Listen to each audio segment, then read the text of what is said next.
శ్రీ భోగనాథ్ మహర్షి గారికి, శ్రీ మహా అవతార్ బాబాజీ గారికి, పూజ్య శ్రీ ఆత్మానందమయ్య అమ్మగారికి మా హృదయపూర్వక నమస్కారములు. నా పేరు లక్ష్మీబాయి అండి. అమలాపురం నుండి మా ఈ ధ్యానం ప్రయాణం మొదలైంది. నాకు మొదటి నుండి కూడా దేవుడు, కొంచెం పురాణాలు, ఈ వాటి మీద శ్రద్ధ ఎక్కువ. దాంతో నేను సాంబ షణ్ముఖ శర్మ గారి ప్రవచనాలు ఎక్కువగా ఫాలో అవుతాను. అందులో ఆయన చెప్పారనమాట, ఈ భారతదేశం మొదటి నుండి కూడా సనాతన ధర్మానికి వర్ధిల్లుతున్నదంటే కారణం హిమాలయాల్లో ఉన్నటువంటి గురువులు, యోగులు, సిద్ధులు వాళ్ళే కారణం.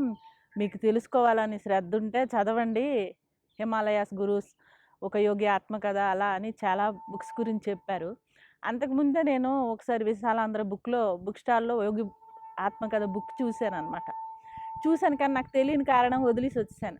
ఇది విన్న వెంటనే వెళ్ళాను అనమాట. వెళ్ళి ఆ బుక్ తెచ్చుకొని చదివాను.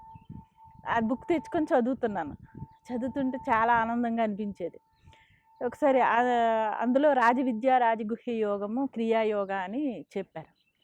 ఓహో, అతను అలా చెప్పారు కదా, అటువంటిది నాకు భగవద్గీత చాలా శ్రద్ధ, పారాయణ కూడా చేస్తూ ఉంటాను. ఇటువంటి సాధన, ధ్యాన ప్రక్రియ మనకు దొరికితే బాగుండు కదా, చేస్తే బాగుండు అని ఆలోచించుకుంటా పుస్తకం చదువుతూ మధ్యలో ఎక్కడి వరకు చదివానో అద్దు పెట్టడానికి ఒక పేపర్ పెట్టేదాన్ని. చిత్రంగా ఆలోచించుకుంటూ మూసేస్తే ఆ పేపర్ పెడుతున్నానే కానీ అది ఏం పేపర్ ఎప్పుడూ చూడలేదు. తీరా చూసేసరికి దాంట్లో ఇలా మూస్తూ బుక్ చూసరికి ఇదేదో సుషుమ్న క్రియా యోగా అని ఆ పాంప్లెట్ చూశాను. దాని మీద మహావతార్ బాబాజీ గారు, భోగనాథ్ సిద్ధర్ గారు, అమ్మగారు ఫొటోస్ ఉన్నాయి. పేరేమో సుషుమ్న క్రియా యోగా అని ఉంది. ఇదేంటి ఇందులోనే ఉందా, ఇన్ని రోజుల నుండి నేనేం చూడలేదా అని చెప్పి అది మొత్తం చదివాను అనమాట. చదివినాక అందులో ఉందన్నమాట. ఎంత గొప్పది ఇది, ఈ క్రియ ఎక్కడ చేస్తారో ఎవరైనా చెప్తే నేర్చుకుంటే బాగుండు అని మొత్తం చదివేటప్పటికి దాని కింద ఫోన్ నెంబర్స్ ఉన్నాయి. చూసరికి రావులపాలెం బేరం. అరే ఎంత దగ్గరలో ఉందా ఏదో అని చూస్తే అందులో 3-4 నెంబర్స్ ఉన్నాయి. సరే అని ఆ నెంబర్కి చేశాను అనమాట. సుబ్బలక్ష్మి గారు మాట్లాడాను. చెప్పాను, ఇలాగ అమలాపురం నుండి మేడం, నేను ఇలాగ ధ్యానం చేయాలనుకుంటున్నాను దీని గురించి. అవునా, నేను అమలాపురం గోశాలకు వస్తున్నామమ్మా ప్రతి పౌర్ణమికి అన్నారు. అవునా, మాకు తెలియదండి, మేము ఈ మధ్యనే వచ్చాము అమలాపురం, మాకు తెలీదు అంటే, సరే మేము పౌర్ణమికి వస్తాం కదా, నేర్చుకుందరు. సరే అయినా ఇంకో 1 మంత్ టైం ఉంది, ఈలోగా నేను చెప్తాను, అలా మీరు ఇంట్లో ధ్యానం చేయండి అని ఆవిడ ఫోన్లో చెప్పారమ్మ. అక్కడ నుండి నేను ప్రతిరోజు ఫోన్లో ఆవిడ చెప్పిన ప్రకారంగా సాధన చేస్తాను. నాకు కొంచెం బ్యాక్ పెయిన్ ఉంది, వెన్నుపూసలో చిన్న ప్రాబ్లం అది అయ్యి ఎక్కువసేపు కూర్చోలేను, ఎక్కువసేపులో నిల్చోలేను, పడుకోవడం కూడా ఎక్కువసేపు పడుకోలేను, అలాంటి పరిస్థితి నాది. అలాంటిది ఈ సాధనలోకి వచ్చాక ఇప్పుడు పూర్తిగా నాకు బ్యాక్ పెయిన్ తగ్గిపోయిందండి. అప్పట్లో 2-3 మనుషులు ఉండాల్సి వచ్చేది ఇంట్లో పనులకి, చేసేవారు. అయినా ఎప్పుడు పేషెంట్ లాగే ఉండేదాన్ని. ఇప్పుడు ఎవ్వరూ లేరు, నేనే అన్ని పనులు చేసుకుంటూ హ్యాపీగా ఉన్నానండి. ఇంకా తర్వాత ఈ సాధన ఇలా చేస్తున్నాను. షిరిడి వెళ్ళామన్నమాట. అమ్మగారు అక్కడ పెట్టారు గురు పౌర్ణమికి. అక్కడికి వెళ్ళాక అంతమంది సాధన మాకు ఇవన్నీ అనుభవాలు చెప్తుంటే మొదటి నుండి ఏంటో ఆ సాధన అలా చేస్తున్నాను కానీ పెద్దగా అనుభవాలు నేను గుర్తించలేదు. ఎందుకు ఏం చేస్తున్నాను, అసలు నేను చేసేది కరెక్టేనా, చెప్పారు వాళ్ళు, నేను చేస్తుంది కరెక్టా కాదా అని ఒక ఆందోళన ఉండేది, అందరికీ ప్రశ్నించేదాన్ని. అక్కడికి ఆ రోజు పంచవటికి వెళ్ళాం. అక్కడికి పంచవటికి వెళ్ళాకండి, ఒకలాంటి ఉద్రేకం అనమాట. ఏ వేదన ఎంత అంత కాదు.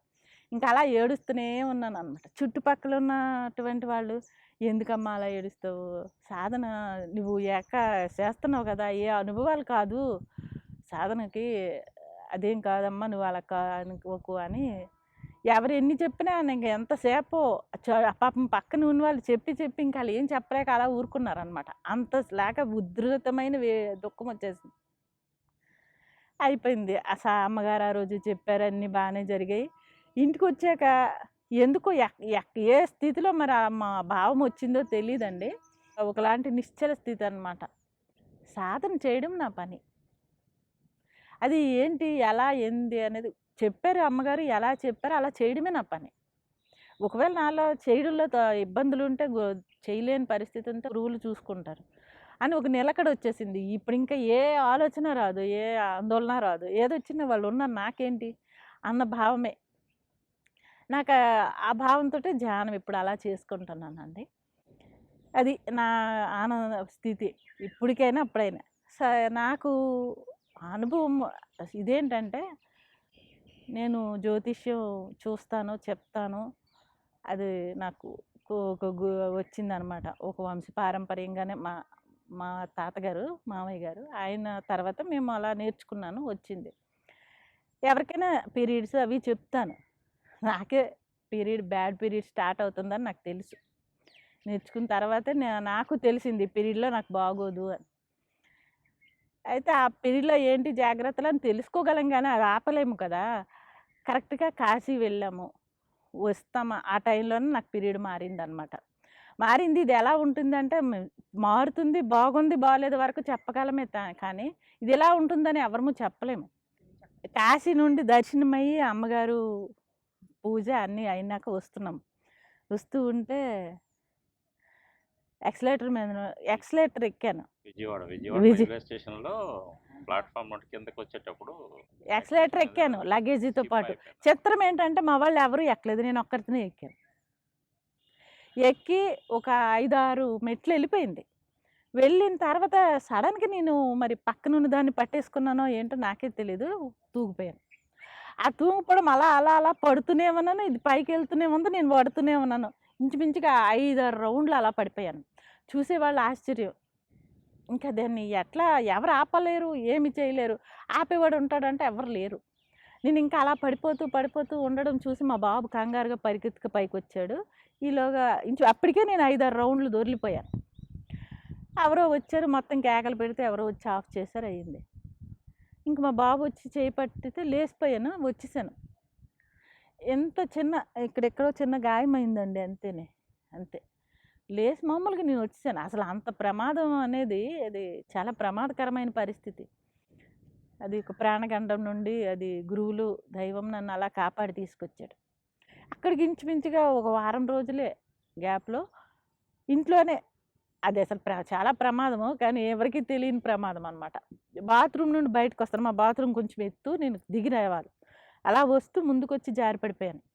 ఆ పడిపోవడం తలకి పగిలిపోయేదసల. కానీ చిత్రంగా సూర్య నమస్కారాలు చేస్తే ఇలాగ నిల్చున్నట్టు అలా నుంచున్నానే తప్ప వెనక్కి తూగలేదండి నేను. తూగితే మాత్రం గుద్దేసుకుంటది పలక. అది అదొకటి అంత ప్రమాదకరమైందనమాట. ఈ గురువులు, దైవం కాపాడింది అనుకున్నాను, వచ్చేసాను. అదే పీరియడ్ నాకు బ్యాడ్ పీరియడ్ నడుస్తుంది. ఇదేదో ఇబ్బంది పెడతదని తెలుస్తూనే ఉంది గానీ, ఇలా ఈ ప్రాణగండమైన పరిస్థితులనమాట. అలా వెనకుండి కాపాడినట్టు కాపాడుతున్నారండి. అక్కడి నుండి ఒక 15, 20 రోజుల తర్వాత మా ఊరెళ్ళాం మ్యారేజ్‌కి. మ్యారేజ్‌కెళ్ళి సాయంత్రం పెళ్ళి వెళ్తాం. వెళ్ళిన తర్వాత సంధ్య వేళ నేను కారు దిగాను. ఈయనేమో కారు బ్యాక్ చేసుకుంటున్నాం. వెనక్కి రూట్ చెప్తామని వెనక్కి నించున్నాను. ఇలాగే ఉంది తుప్పలో. అందులో నుంచి ఏ పురుగు పడిందో ఇలా పడింది. ఇలా అన్నాను అంతే.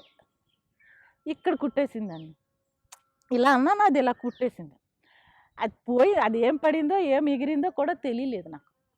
కానీ కుట్టింది ఏదో అనుకున్నాను, అయిపోయింది. ఇంకా అక్కడి నుండి అది చెరలాడుతూనే ఉంది.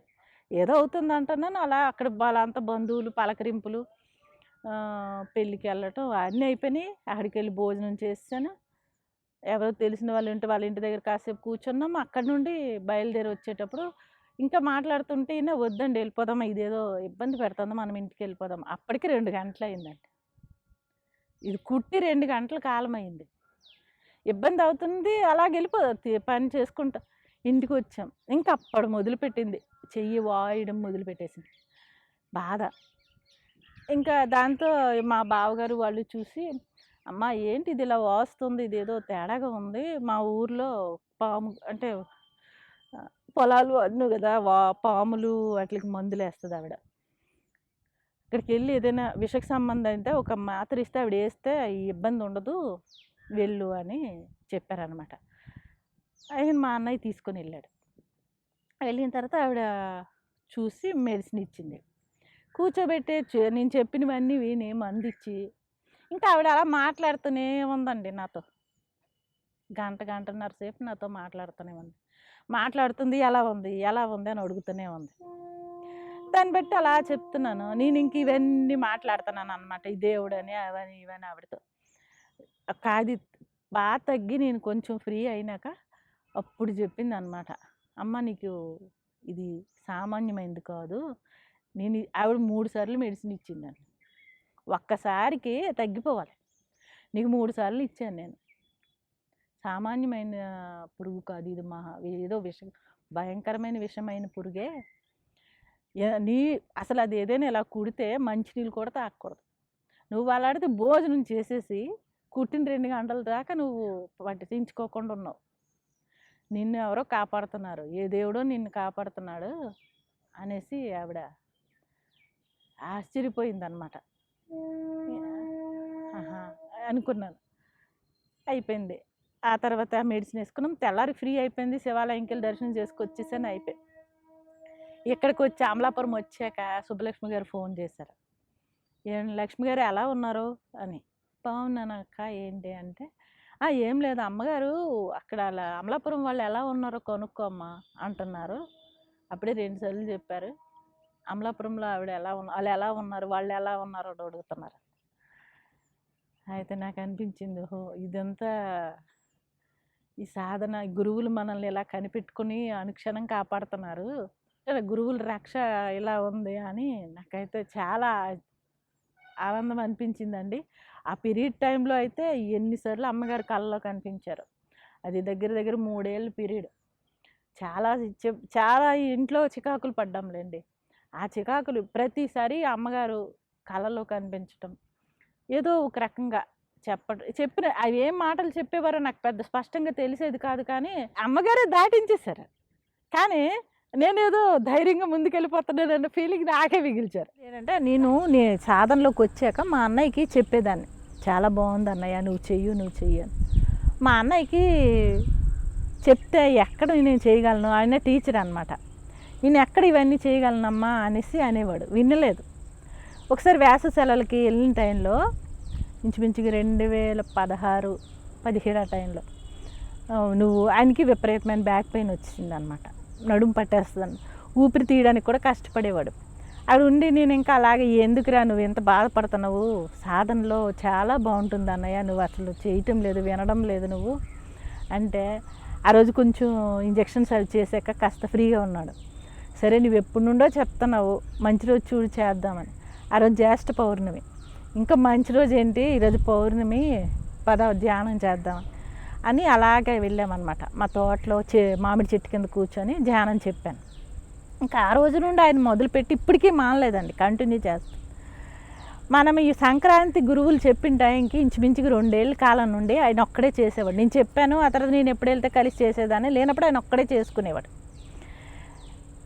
ఆయన ఎప్పుడు చేసినా గురువులకి అడిగేవాడంట, గురువులారా ఇది సాధనలోనికి నేను వచ్చాను, తీసుకొచ్చారు. ఈ సాధనకి ఎటువంటి ఆటంకం లేకుండా నేను శ్రద్ధతో చేయగలిగేలా, ఏ ఆటంకాలు లేకుండా చేయగలిగేలా అనుగ్రహించండి అన్నట్టు ఎప్పుడు దండం పెట్టుకునేవాడట. ఆ విషయం నాకు తెలీదు. ఎప్పుడు మేము ఆ 2 ఏళ్ళుగా ఆడు చేస్తున్నాడు. ఎప్పుడు మేము పండగ పెట్టామో మా అమ్మగారు, మా నాన్నగారు, మా వదిన, అంటే మా మామయ్య గారు, ఇంకో మామయ్య గారు, ఇంకో చిన్నాన్న, మా బావగారి పిల్లలు అంతమంది సాధనలోకి వచ్చారండి. అందరము సాధన ఎవరింట్లో వెళ్ళినప్పుడు అందరం కలిసి చేస్తాం, లేదా ఎవరింట్లో వాళ్ళమే. మా అన్నయ్య కోరుకోటి సాధనలో ఆటంకాలు రాకూడదు, శ్రద్ధగా చేయాలని. భార్య భర్త తల్లిదండ్రులు సహకరిస్తే కదా ఎవరైనా ఏదైనా చేయగలరు. వాళ్ళు కూడా ఇందులోకి వచ్చాక ఇంకా ఆటంకాలు గురువుల అనుగ్రహం అండి. వాళ్ళని కూడా తీసుకొచ్చి ఇందులో పెట్టి ఆయన కోరిక అలా నెరవేర్చారనమాట. వాళ్ళు కూడా ఇప్పుడు అమ్మ నాన్న ఇప్పటికీ కూడా సాయంత్రం 6 to 7 ఏదైనా సాధన మానరు, కంపల్సరీగా చేసుకుంటారు సంతోషంగా. మా నాన్న అదే అంటారు, అమ్మ ఏవో రైతులు కదా ఏవో సమస్యలు వస్తుంటాయి, పొలంలో గట్లని, ఇప్పుడు ఈ గవర్నమెంట్స్ అవేవో ఆస్తుల మీద ఇల్లు కట్టడాలు ఏవేవో చేస్తుంటారు కదా, అనుకోకుండా మా పొలం దగ్గరే క్వార్టర్స్ వచ్చేసాయి. ఇంకా గవర్నమెంట్ లాక్కుంటే మనం ఏం చేయగలమండి. కానీ ఇంకా మా నాన్నగారు అటు చాలా భయపడ్డారు, ఇది ఏంటి ఇది ఇలా వచ్చేసారు అని. అలాంటప్పుడు చిత్రంగా ఆ సైడ్ వెళ్ళొద్దురా అని చెప్పి మార్చేశారండి. దిశ మార్చి వేరే దిక్కు వెళ్ళి ఇల్లు కట్టి రోడ్లు వేశారు. మా పొలాలకి ఏటికి ఇబ్బంది రాలేదు. అయితే మొన్న వెళ్తే మా నాన్న అంటున్నారు, అమ్మ ఏదో కొండ, ఏదో పెద్ద ప్రమాదం, మునిగిపోతాం అనుకున్నలాంటి సమస్యలు ఇలా గోటుతో తేలిపోయినట్టు, ఏదో ఒక చిన్న మాటతో తేలిపోయినట్టు తేలిపోతున్నాయమ్మా. సాధన అనేది గొప్పదమ్మా. ఇందులోకి రావడం అనేది ఎన్నో జన్మల పుణ్యఫలం. ఈ మధ్య ఆయనకు కూడా హెల్త్ ప్రాబ్లం వచ్చింది, చిన్న ఆపరేషన్ పడినాయి. ఏంటో చాలా ప్రమాదం అనుకున్నాం. ఈ చిన్నదండి, చెప్తే ఆశ్చర్యం అన్నాడు. ఈ చిన్న దీంతో బయటకు వచ్చేసారు. ఇప్పుడు హ్యాపీగా మళ్ళీ ఆయన పనుల్లో ఆయన తిరుక్కుంటారు. ఆయనకి ఇప్పుడు 70 years. ఆయన కూడా 2-3 సార్లు మన గురు పౌర్ణమి కార్యక్రమాల్లో, శివరాత్రి కార్యక్రమాల్లో పాల్గొన్నారు. అదే అంటారు, ఏ కొండ ఎంతో నుయ్యి ఎంతో అనుకునేది అలా చిన్న దోమ చీమలాగా జరిగిపోతున్నాయమ్మా. ఈ సాధన అనేది మాకు ఎన్నో జన్మల పుణ్యఫలమమ్మా అనేసి ఆయన మొన్న వెళ్తే కూడా అదే చెప్తున్నారు. బాగున్నానమ్మా, నేను బాగానే ఉన్నాను అనుకో. అది మా సాధన సుషుమ్న క్రియా యోగా. మొన్న పౌర్ణమి, మన ఉగాదికి అండి, మొన్న ఆ రోజు ఉదయమే ధ్యానంలో కూర్చుంటాం కదా 4 గంటలకి. ఆ రోజు అమ్మగారు ముందు విషయాలన్నీ చెప్పారు. అన్నీ చేశాక ధ్యానంలో ఓంకారం చెప్పేటప్పుడు అనిపించింది, అమ్మగారు సిద్ధాశ్రమం గురించి వర్ణించి చెప్పారు కదా, అది గుర్తుకొచ్చింది.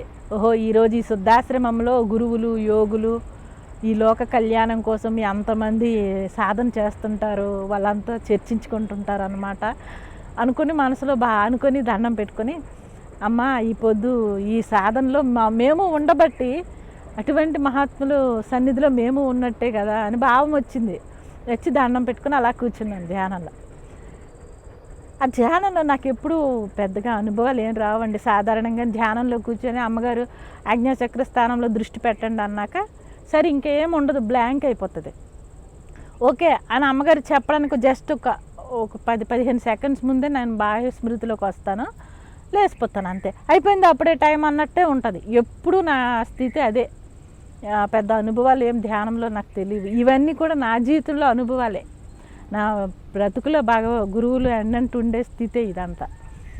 అయితే ఆ రోజు మాత్రం ఏమైందంటే అండి, ధ్యానం చేస్తూ ఆ భావంలో అనుకున్నాను కదా, సిద్ధాశ్రమంలో సాధన చేస్తుంటారు ఋషులు, యోగులు, ఎంతమందో యోగులు, సిద్ధులు ఎక్కడో నుండో ఉన్నారంట అండి. నేను మాత్రం అలా ధ్యానం అనుకోని అలాగెళ్ళి ఒక చివరన కూర్చున్నానంట. చివరన కూర్చొని ధ్యానంలో కూర్చున్నానంట. అంతే, మళ్ళీ సరే మామూలు స్థితి అయిపోయింది, నా ఎప్పటి స్థితికి వచ్చేసి అయిపోయింది. ధ్యానం అయిపోయింది, లేచిపోయింది. ఆనందంగా అనిపించి ఆలోచించుకుంటూ అలాగ మళ్ళీ కూర్చున్నాం కదా అని నడుము వాల్చాను. మళ్ళీ ఎంతలో నిద్రలోనే మళ్ళీ ధ్యానంలోనికి వెళ్ళానో తెలియదండి. అప్పటికి ఏమైందంటే అండి, ఒక పెద్ద యాగశాల, అక్కడ పూజలు జరుగుతున్నాయంట, గణేశ్వరుడి పూజ జరుగున్నదంట. అక్కడికి నేను వెళ్ళానంట. యాగ ప్రదక్షిణ చేద్దాం యజ్ఞశాలకని వెళ్ళేటప్పటికి పూర్ణాహుతి అవుతుందంట. ఆ పూర్ణాహుతిలో అన్ని ద్రవ్యాలు వేస్తారు కదా, ఆ ద్రవ్యాలు కనిపిస్తున్నాయి. దండం పెట్టుకుని ఉంచున్నానంట నేను.